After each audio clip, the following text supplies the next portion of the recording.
availability and scalability on Amazon Web Services. AWS. So let's start. Alright, in between, if you have any queries, feel free to type them on in the questions box at on the right hand bottom corner of your webinar screen, and we will take up the questions at the end of the presentation. And yeah, we'll take the questions at the end of the presentation. We might also have certain poll questions coming in between, which please feel free to answer them. It will help us in serving you and understanding your requirements better. Alright, so let's start with the webinar and let's first understand why to build applications with high availability and scalability. Now, a lot of you would have seen screens such as these ones, some screenshots, wherein it says the pages are not available or the website is not available or there is some problem in reaching to the web page which you intend to use. Excuse me. So these are some of the applications which, these are some of the examples. Just to highlight that there are a lot of web pages which are not always available and which would result into certain business loss, certain loss of credibility about the business, even in case of e-commerce companies, loss of dollar value or dollar business. This was a report which was published back in 2010, wherein it did a survey of around 412 e-commerce companies, and that survey says that the median length of downtime across these 412 e-commerce services over a period of year was 840 minutes, and the average downtime that these 412 e-commerce websites faced was more than 3,000 minutes each year. Coming to what impact it had on their business, let's look at the dollar numbers. On average, each of those 412 e-commerce websites lost in excess of $800,000 of revenue due to downtime annually, and the total amount of revenue lost due to downtime for all of these 400 odd companies was more than $329 million. That's a huge amount of money, and that is lost just because the website was not available when the end users were trying to access the website. Right? Online business, here are again some of the facts. For online businesses and for downtime, Amazon.com, the leader in e-commerce space, if it goes down for even 1 second, it loses more than $1,000 in sales. That's how important and critical the uptime is. Average hourly loss because of data center downtime in 2012 in North America was more than $181,000 per year. So that's a huge amount of money. The point behind these numbers is that downtime, even if it is of 1 second or even if it is of more than 1 second, it costs your business a lot of money. And you should always try and make sure that in today's connected world, there is no downtime, there is no, your application is available all the time and your business or your customers are not facing any issues while accessing your application. So, just an idea. So, I just wanted to introduce and give you the numbers first on what a highly available application or what would do to your business, right? If your application is not available all the time, the numbers or the losses that the industry says business faces because of downtime. So let us first understand what is high availability, what is scalability, and what is fault tolerance. That's what the webinar is all about. These are certain terms which are fairly common across the internet businesses, and I'm sure most of you would be aware about it. But we'll just go through them bit by bit in a few seconds. So, what is high availability? High availability is the uptime of the application. Typically, a highly available application would give you an uptime of 99.999 or 5 nines of availability or uptime. An application could go down because of reasons. It could go down because of a planned release or a planned downtime or a planned outage, which is in your control, which you would always say, which the site is down during non-peak hours or non-business hours, or you could have an unplanned outage or a downtime wherein certain things which are not in your control, certain activities which you have not planned for, help you in makes your application go down, which would result in a loss of business. And finally, the goal for any business, right, is to earn money. And if avoiding downtimes helps you save or helps you make sure that you do not incur any losses, why not? So your goal should always be that there should be no downtime to your web application or your e-commerce site or any of your businesses, but and it should be always available, right? So that should be the goal for any online business today. The next question is, the next point or the next definition that I would like to take care about is scalability. Excuse me. Scalability is the ability of an application to accommodate change in traffic without doing any architectural changes. So think of it. If you're getting 100 customers, if you have, say, make the capacity of your servers to handle 100 customers concurrently, with a certain set of hardware or certain set of web servers or whatever it is, and if you get the 101st user to log in at the same time to your web application concurrently, what would happen? Would your application go down or would your application slow down? What would happen? You are basically crunched with the same amount of capacity with more number of users coming in, with more demand to your application. At that time, if you're not able to serve handle the traffic properly, you may lose business. So you should try to avoid that, and you could do that. You could avoid that by building a scalable architecture for your application. Scalability, as I said, would mean that you could add access capacity without doing any architectural changes, and more importantly, without having any human intervention.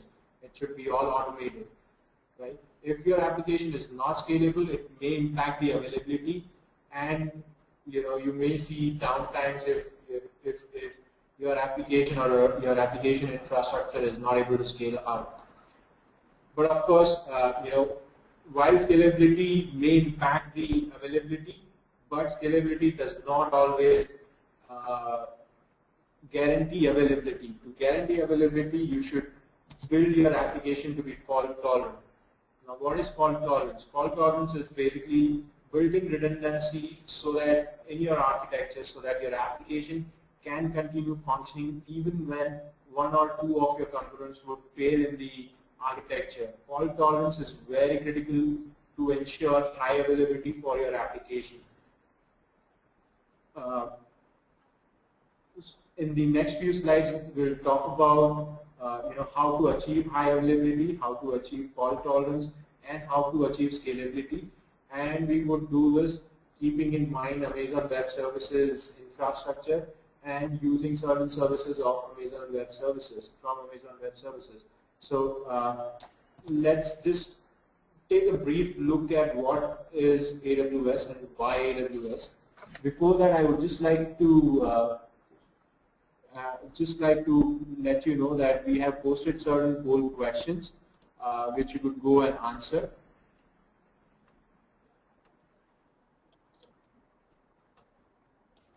Right. So if you could just go to the polls in your poll section in your webinar page, you'll see certain questions. I would request you to answer that. It would help us in evaluating your requirements better and then serving you better.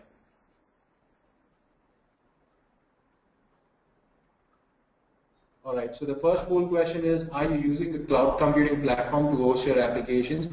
Yes or no? A very simple question, and once most of you have answered, we will move on to the slides.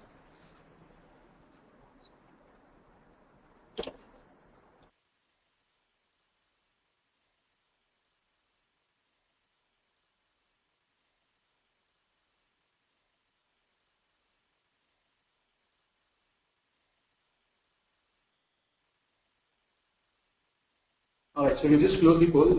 Thank you for answering. The answers are 56% of the attendees today have answered yes, that they are using certain cloud computing platforms to host their applications, and 44% are not using any cloud hosting, any cloud computing platform. So that's almost an equal split. All right, so we will now talk about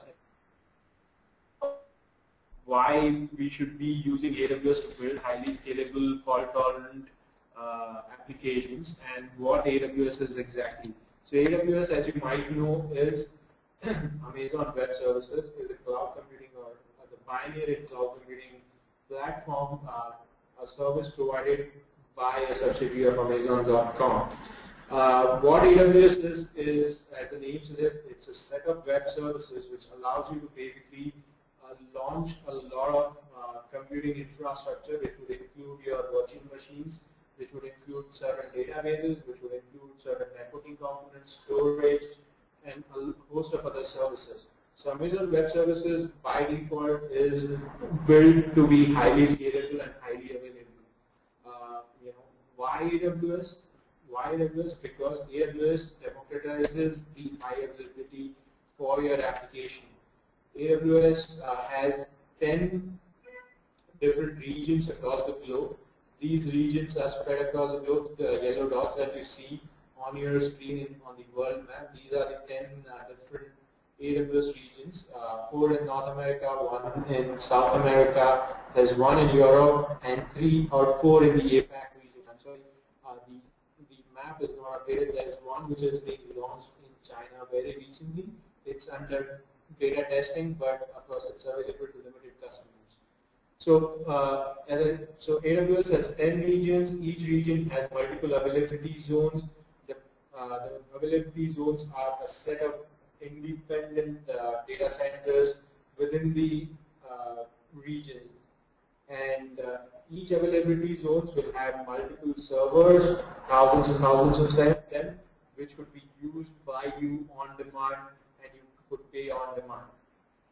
The blue dots that you see on your screen, these are the AWS edge locations used for the content distribution network service of AWS, which is called Cloudfront. There are 51 edge locations across the globe today for Amazon Web Services. So Amazon has, as you could understand, Amazon Web Services has a footprint of global infrastructure spread across continents, spread across countries, which could be used to develop applications which are distributed, which are highly available and highly scalable by making them deployed across different regions and different availability zones. To give you an idea of how fast or how big the Amazon infrastructure is, Amazon, just imagine a $5.2 billion retail business that Amazon.com was back in 2003. The infrastructure that was required to run Amazon.com back in 2003 with $5.2 billion business is the total capacity which Amazon Web Services adds today on a daily basis, on a day-to-day basis. Right? So every day AWS adds enough server capacity to power a whole $5 billion enterprise. That's huge capacity being added every day across the globe. This is how the AWS infrastructure looks like at a very high level. At the bottom of it is the AWS global infrastructure, which we just touched upon. Then on top of it, we have certain services around networking, which will include the content distribution network, Route 53, which is the domain name system for AWS. On top of it, you have compute services, you have storage and content delivery services, and you have database services. You also have certain app services. So for example, for your application development, if you want to send out certain emails, you could use the simple email service, or if you want to send out notifications between two components of an application, so you could use the simple notification service, you could use a simple workflow service by Amazon. So there are a host of application services, and on top of it, there are multiple deployment and administration services which would help you to manage your AWS infrastructure in a better way. moving on, these are some of the services which are available from AWS. On the left hand side, you could see services which span across availability zones, which would mean that you do not have to worry about the availability or fault tolerance of these services. These services are built to be highly available, built to be fault tolerant. On the right hand side, you would see certain services which are not available across multiple availability zones, but are available only in one particular availability zones.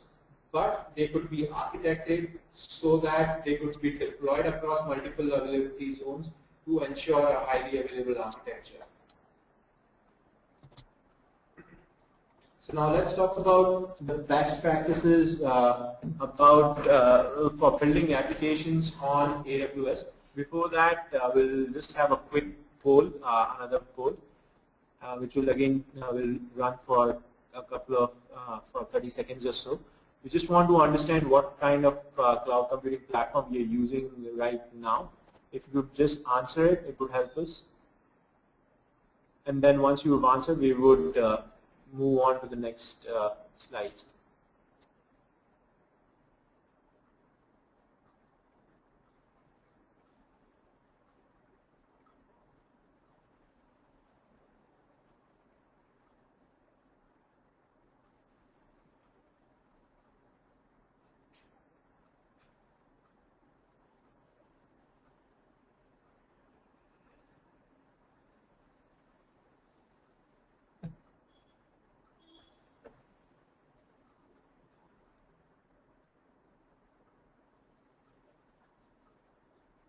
All right, we'll be closing the poll in just a few seconds now.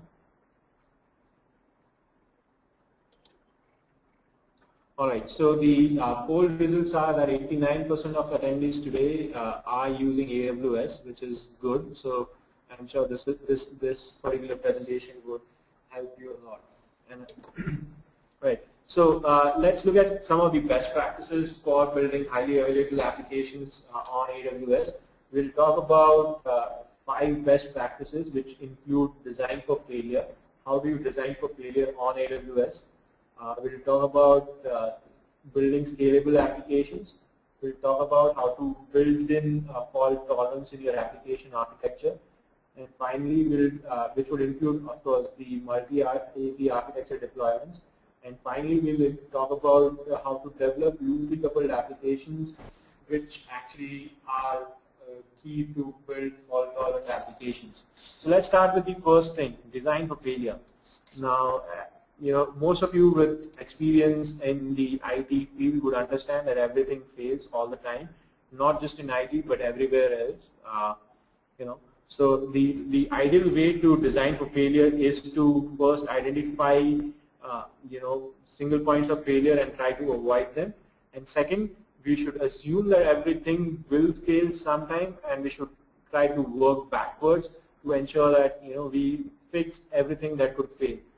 If we take care of this thing, we should have an application which would continue to function without any downtimes, and which will help us avoid any impact on the business, negative impact on the business. So to build the right kind of architecture for design, which is designed for failure, you should ask a lot of questions. You should ask questions about what kind of scenarios do I have to plan for. Say, take an example of Black Friday. If you are an e-commerce website, think about Black Friday, which is probably the most,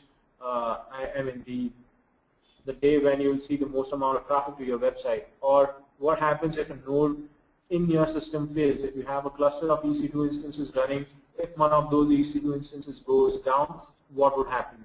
What would happen, if there are master and slaves, and what if the master node fails? Will the slave come up? How much time will it take to come up?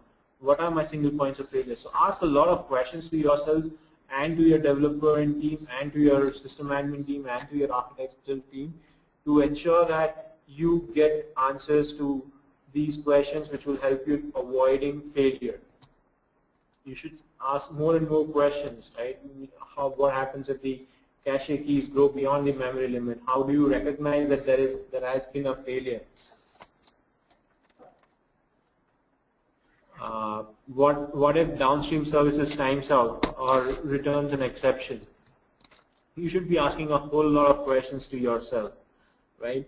And then after asking those questions, of course, you should build in mechanisms to handle failure, right? So these are some of the best practices that you should keep in mind while designing for failure. You should first build process threads that resume on reboot. So just imagine if a server goes down or if an EC2 instance goes down, you should have built in the application in such a way that even if the server goes down, when the next server comes up because of auto scaling, that server could pick up the thread of processing from where the last server failed. Right? And you could do this easily by creating queues in your application. We'll talk about that while we talk about loose coupling and while you could use how you could use simple queuing service to build threads which would resume on reboot. You should allow the state of the system to resync by reloading messages from queue.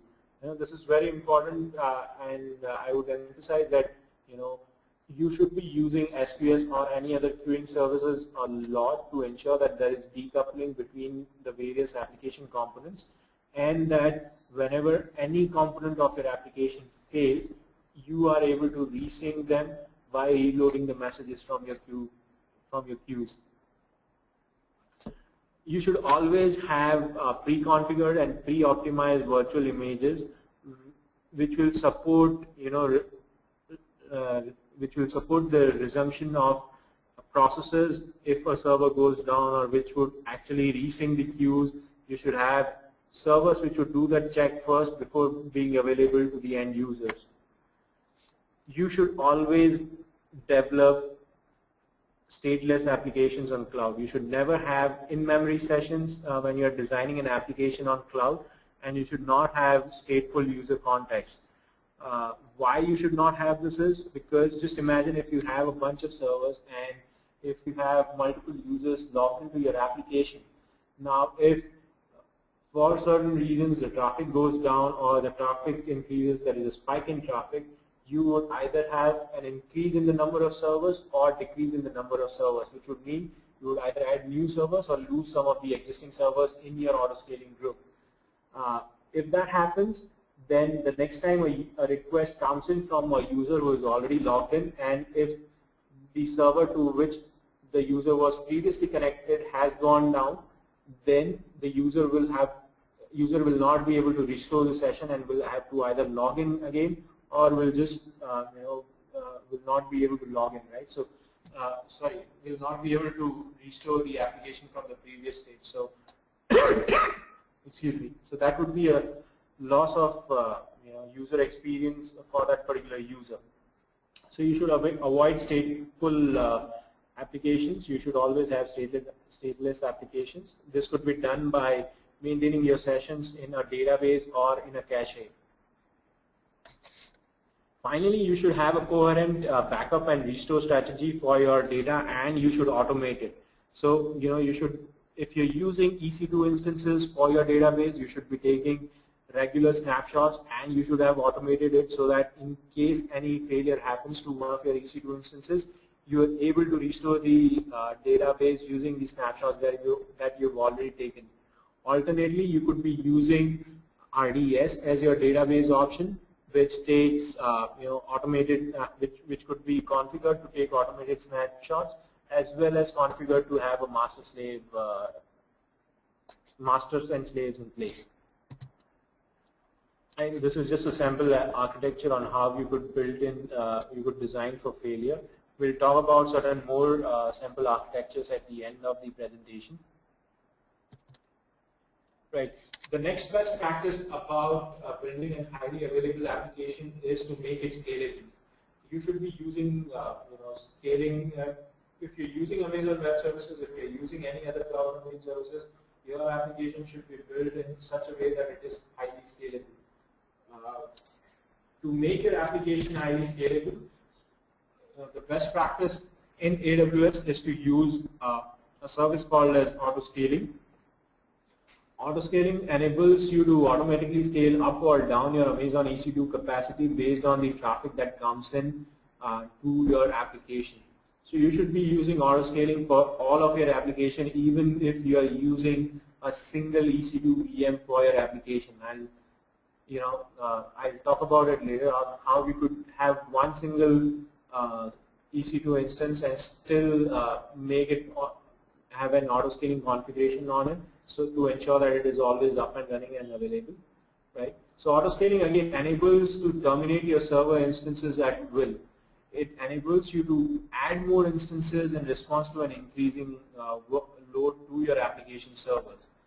So, and autoscaling of course enables launch of a replacement instance immediately in case any of your server goes down from your cluster.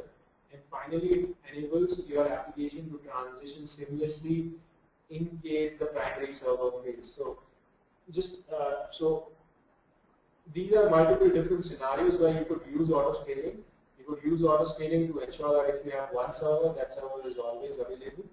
If you have set up multiple servers, you could use autoscaling to build fault tolerance in your application architecture. Autoscaling detects failure by multiple different parameters. It identifies failure, and in case it faces a failure, it would replace it.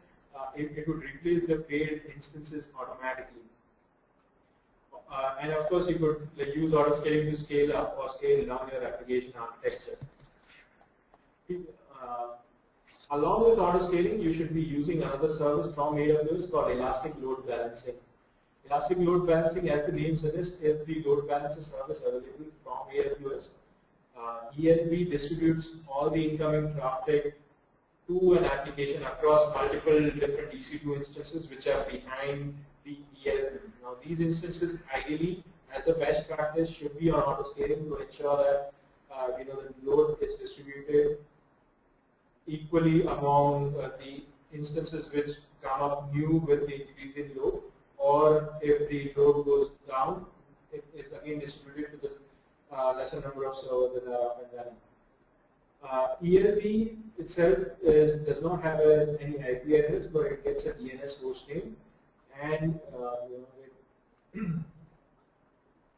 ELB can automatically detect unhealthy instances within the pool of EC2 instances behind the load balancer. A note of caution here, if you are expecting a spike in your application, in the traffic to your application, you should ideally be pre-warming ELB. ELB itself is a scalable application, but sometimes it takes some time to respond to a burst of traffic. So if you are expecting a spike at a predefined time, say for example on a Black Friday or on a holiday weekend or on a sale weekend, you should raise a request with AWS to pre-warm certain ELB instances, which would so that they would have certain ELB applications, ELB servers up and running to ensure that the sudden spike in traffic does not bring down the ELB. Ideally, the ideal combination is to use ELB along with autoscaling. ELB gives a single DNS name for addressing, which would mean that you do not have to maintain multiple different IP addresses or DNS entries for multiple different servers behind the load balancer. And autoscaling will always ensure that there is always the right number of healthy EC2 instances accepting requests coming through ELB. So as a best practice, you should be using ELB along with autoscaling. Now I mentioned earlier that if you're using just a single EC2 instance, you should still keep it on autoscaling with a min1, max1 configuration. That would ensure that even if the single instance that you have, single EC2 instance that you have goes down, you could still bring up another, which will still bring up a new EC2 instance automatically. So just remember, you could have a configuration of min1, max1 to ensure minimum 1, maximum 1 EC2 instance always up and running. The next set of best practices is related to building fault-tolerant application. What is fault tolerance is something that we've already talked about earlier. in order to build fault-tolerant applications on Amazon EC2, it is important that you follow certain best practices, like you are able to commission replacement instances. That is something that you could do with autoscaling on AWS. Or in case of databases, you could always have RDS instances with master-slave configuration, wherein if your master goes down, if your master server goes down, you could, your traffic gets rerouted to your slave instances. And these master and slave, of course, are always in sync. You should use Amazon EBS for persistent storage. You should not be using the instant storage which comes along with an EC2 instance. You should always have an additional EBS volume attached to your EC2 instances, which would allow you to have persistent storage even in case of failure of an EC2 instance. Why EBS? Because EBS is automatically backed up by AWS in most of the cases, and it is highly available service by AWS, which is by default replicated into multiple availability zones. Talking about multiple availability zones, even for your EC2 instances which are launched in just a single availability zones, you should make use of multiple availability zones to have a cluster of more than one EC2 instance, which will ensure that even if there is a problem with a single availability zone, the EC2 instance in the other availability zones, which is still up and running, is always accessible.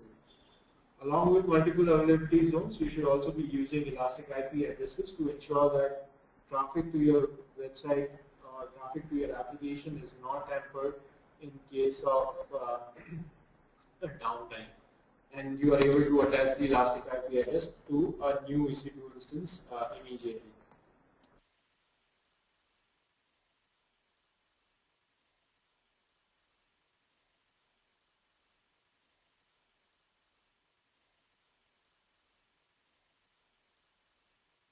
The next set of best practices is related to the multi-AZ architecture or multi-AZ architecture deployment. We talked about multiple availability zones earlier.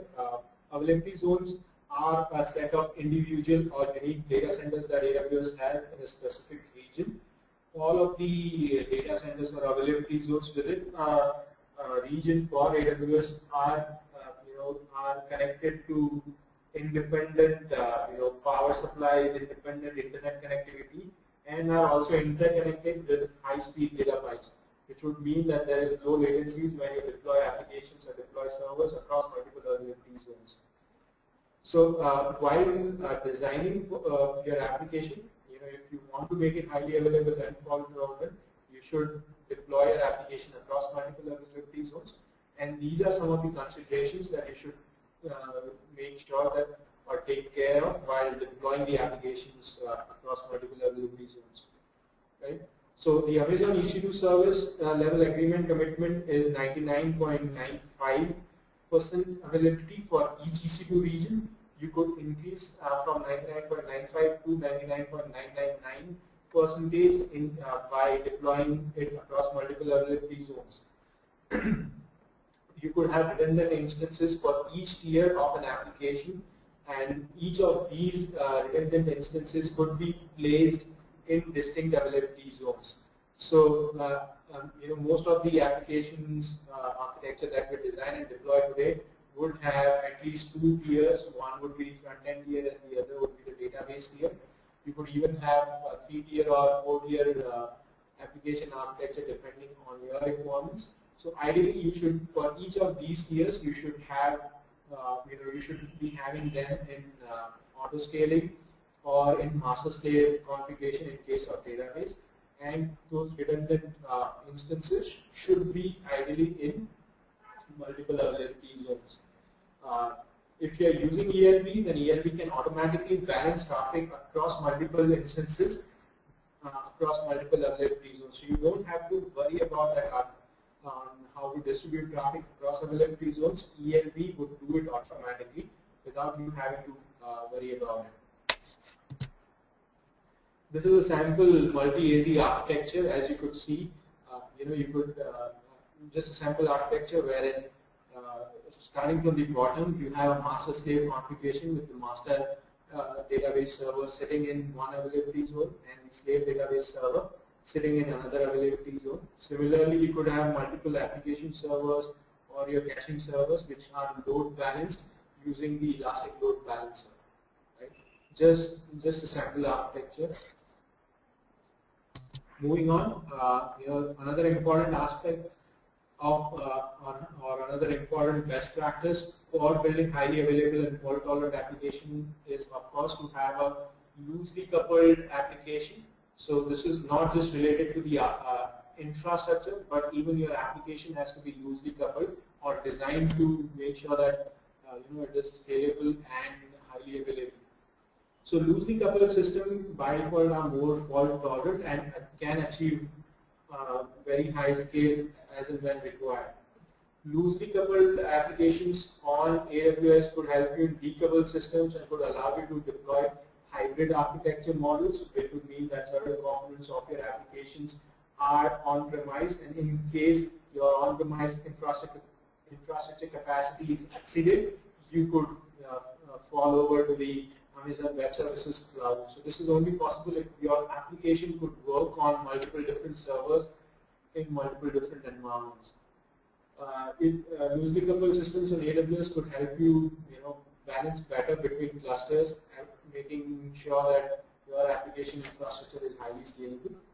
And you should be always using queues, whether it is Amazon SQS or some other applications like RabbitMQ sitting on an EC2 instance that would buffer you against failure. Right? So you should design for a jumble of black boxes all the time by designing loosely coupled applications. Right? We always highly recommend that if you are using AWS, you should be using Amazon SQS, simple queuing service to make loosely coupled applications.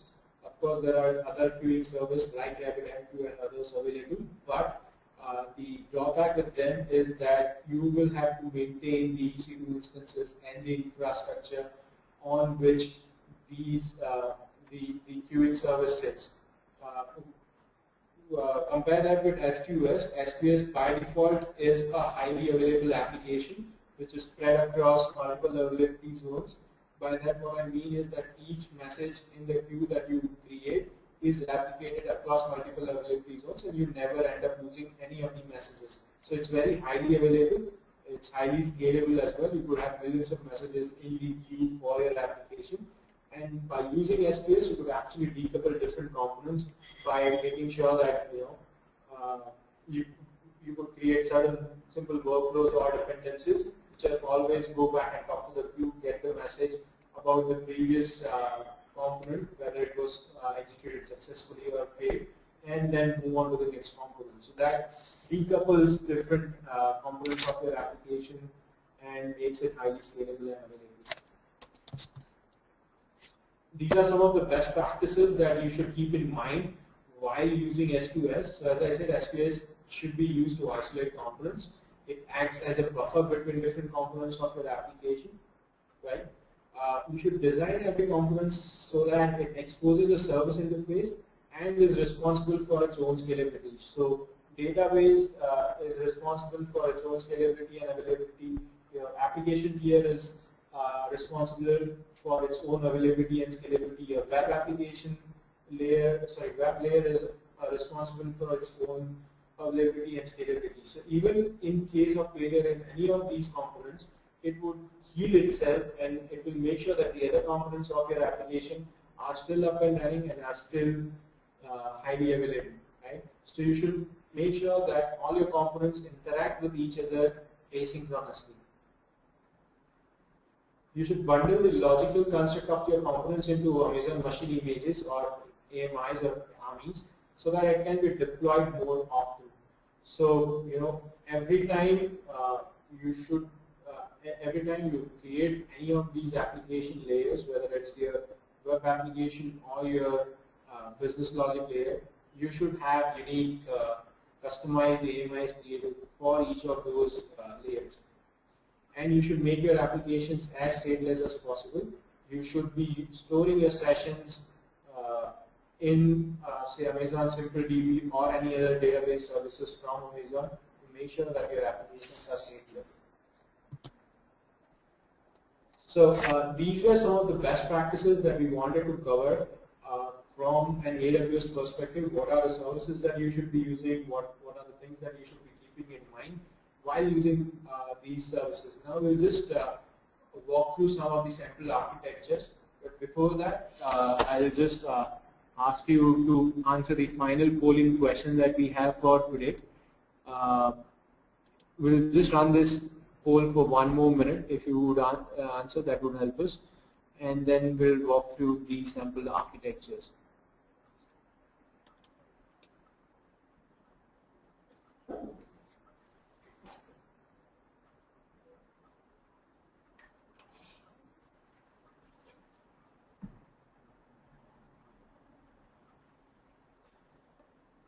So far 50% of you have voted. I would request the remaining 50% of you to vote. So far 100% votes go to the first option, that it's extremely critical to have a highly available application. Alright, we'll be closing the polls in the next 10 seconds. Request the remaining of the attendees to please answer the poll.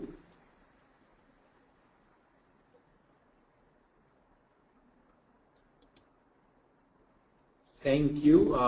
That was a unanimous choice. It is extremely critical for each one of you, and I could understand why it is extremely critical for all of you to have highly available architectures for your application. So let's walk through some of the highly available architectures, sample architectures on AWS. So if you're using an Oracle database or RDS or some other relational database, you should be using Amazon RDS or the relational database service of AWS. Amazon RDS allows you to have master-slave configuration with masters and slave instances sitting in different availability zones, which by default allows you to create a highly available application. In case of MySQL database, Amazon RDS allows you to even have read replicas of up to 32 read replicas, which would make sure that your application is always available at least in read mode, even in case of a master failure. Another important point here is sorry, not an important point, but rather latest update from AWS that now the SQL Server, Microsoft SQL Server database on RDS is also available in multi-AZ deployment, which was not there previously. So if you're using a MySQL, Oracle, Postgres or a SQL Server application, we would highly recommend you to use multi-AZ deployment for your RDS database, using an RDS database, sorry.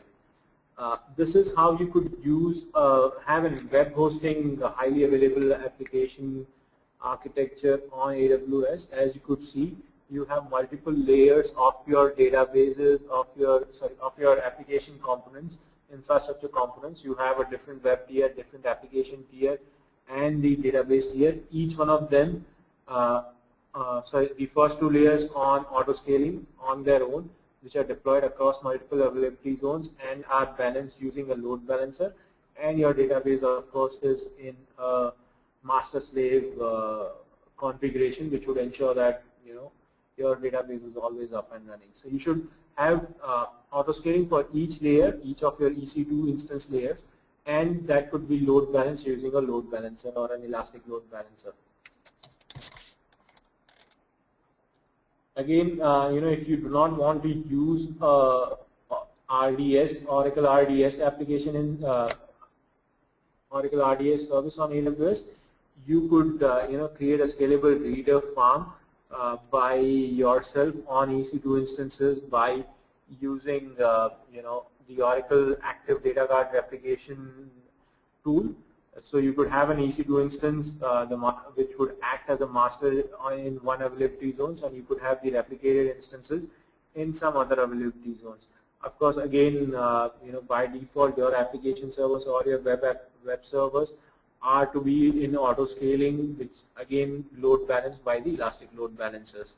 So in this case, all your read requests could go to the replica instances of Oracle DB, and your write requests would go to the primary database.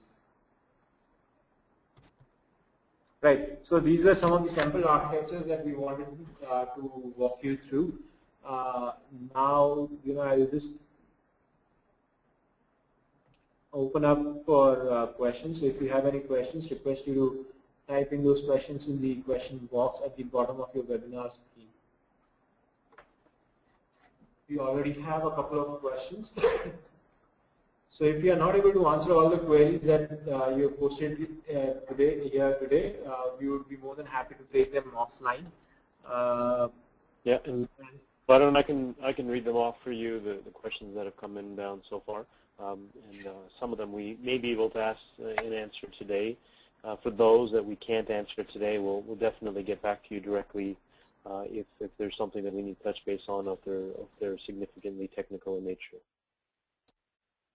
So there's a question that came in for those of us who are used to enforcing isolation for production PCI zones from non-PCI systems using firewalls. How do you integrate such isolation with elastic IP addresses? So for those that may not be familiar with one of the compliance kind of regulations is PCI. It is used quite widely in the payment industry, and I believe that's what they're asking about in this particular question. Varun, do you have a quick answer for that right now, or is that one that we need to follow up on? I think we would have to follow up on this question later on. I'm sorry, but you could always write certain scripts to make sure that the elastic IP addresses are recalled. You could attach those elastic IP addresses to each of the new instances which come up in the auto scaling group. But for more detail, I would write to you. I'll probably email you this answer in more detail. I'm sorry, I would not be able to answer it right now. Next question, which is I think a fairly popular question that's asked generally in terms of AWS, is what are some of the best practices for load testing? Load testing, I mean, if we could just elaborate more on the question, the best practices and what would depend on what component of your application architecture are you trying to load test, whether it's the front-end web application web tier or the application tier or the database tier.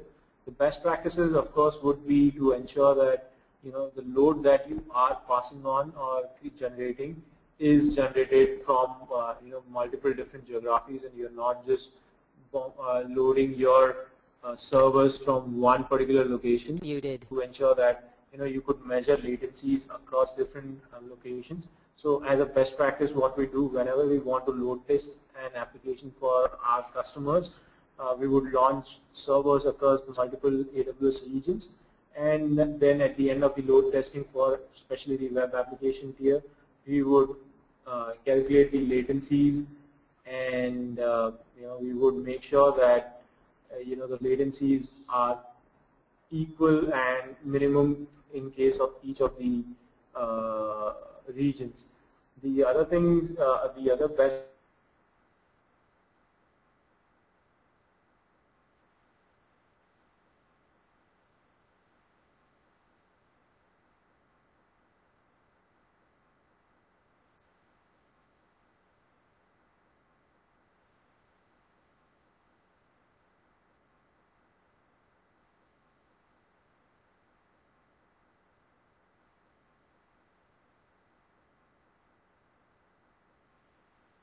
that you are. Varun, you're now back. Okay, so there was a gap. I couldn't hear you for a bit. So you were finishing up on the best practices for load testing. Sure. Yeah. So I would write a detailed note about what are the best practices, but I hope I have answered some of them right now. But I could answer them in a much more detail over an email, right? About best practices for each of those layers, each of the application layers. Yeah, and we do have on some of the social media like SlideShare, we do have frameworks that we share in terms of some of the efforts and how we at BlazeClan look at the load testing from a volume perspective. So we can forward that off to the attendees as well. And what we'll try to do is just at least answer some of the questions for all the attendees, because obviously you've heard some of them, and we'll also forward off some best practices for load testing. So there's another question that just came in as well, Varun. What are the best practices for setting a threshold for auto-scaling, i.e. what will trigger spinning up additional instances? So threshold for auto-scaling should always be between 70 to 80% depending on the type of the application. We ideally suggest 80% threshold for applications which see spikes in traffic. This is to ensure that by the time the threshold of 80% is breached and by the time the capacity for your say CPU utilization, I'm talking about CPU utilization, I'm sorry, by the time the CPU utilization is reaching 100%, you have another set of EC2 instances up and running to ensure that the load is balanced across these multiple EC2 instances. Each EC2 instance, by default takes at least a couple of minutes to come up, even in auto scaling, right? So it's always good to have a threshold, set at 70 to 80% for whatever the parameters you are setting up. Whatever parameters you are setting up, right? And the best practices in terms of if you're using an application which is compute intensive, you should set the threshold based on the compute, that is the CPU utilization. If you are using, if you are having an application which is a memory intensive application, you should set auto scaling based on the memory utilization of your EC2 instance. Of course, by default, CloudWatch as a service does not allow you to monitor the memory of your EC2 instance. So you could not, by default, have a auto scaling parameter based on memory. But of course, you could create a custom matrix using CloudWatch to monitor memory as well. But that is not available by default. So depending on what kind of application you're using, if it is memory intensive or compute intensive or data intensive in terms of data in or out, you could set thresholds separately for each one of them to auto scale. I hope that answers your question.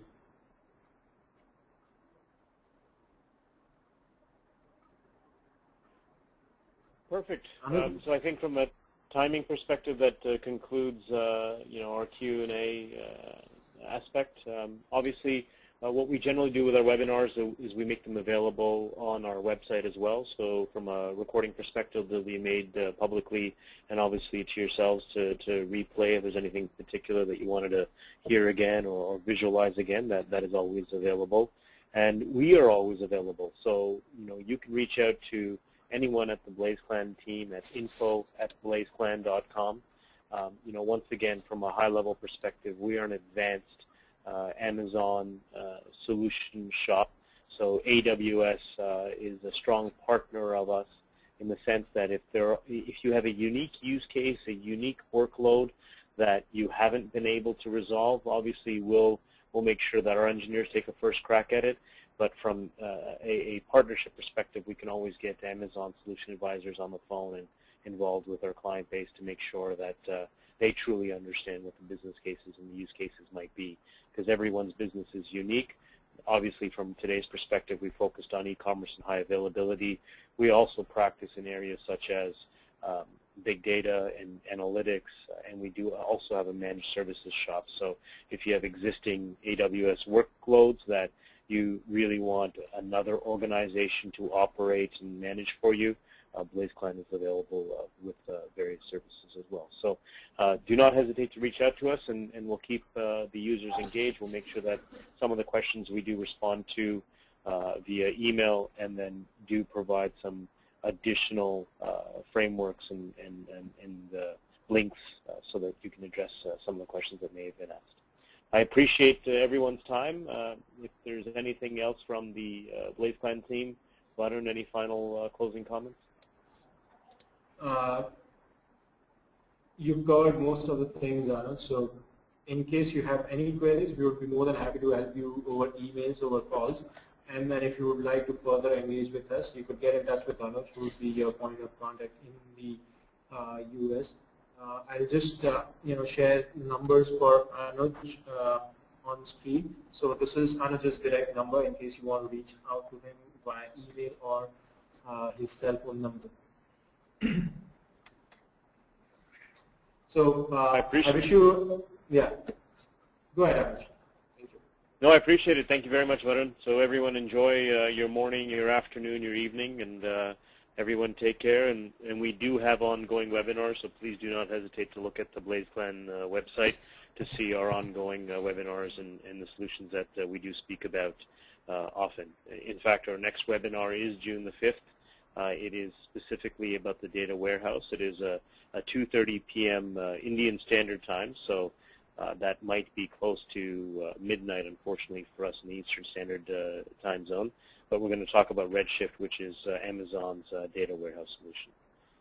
So for those of you that can attend, please do, and we will make sure that we have another Redshift seminar weeks down the road in an Eastern Standard or Pacific Standard Time friendly hour. Thank you very much, everybody. Thank you, everyone.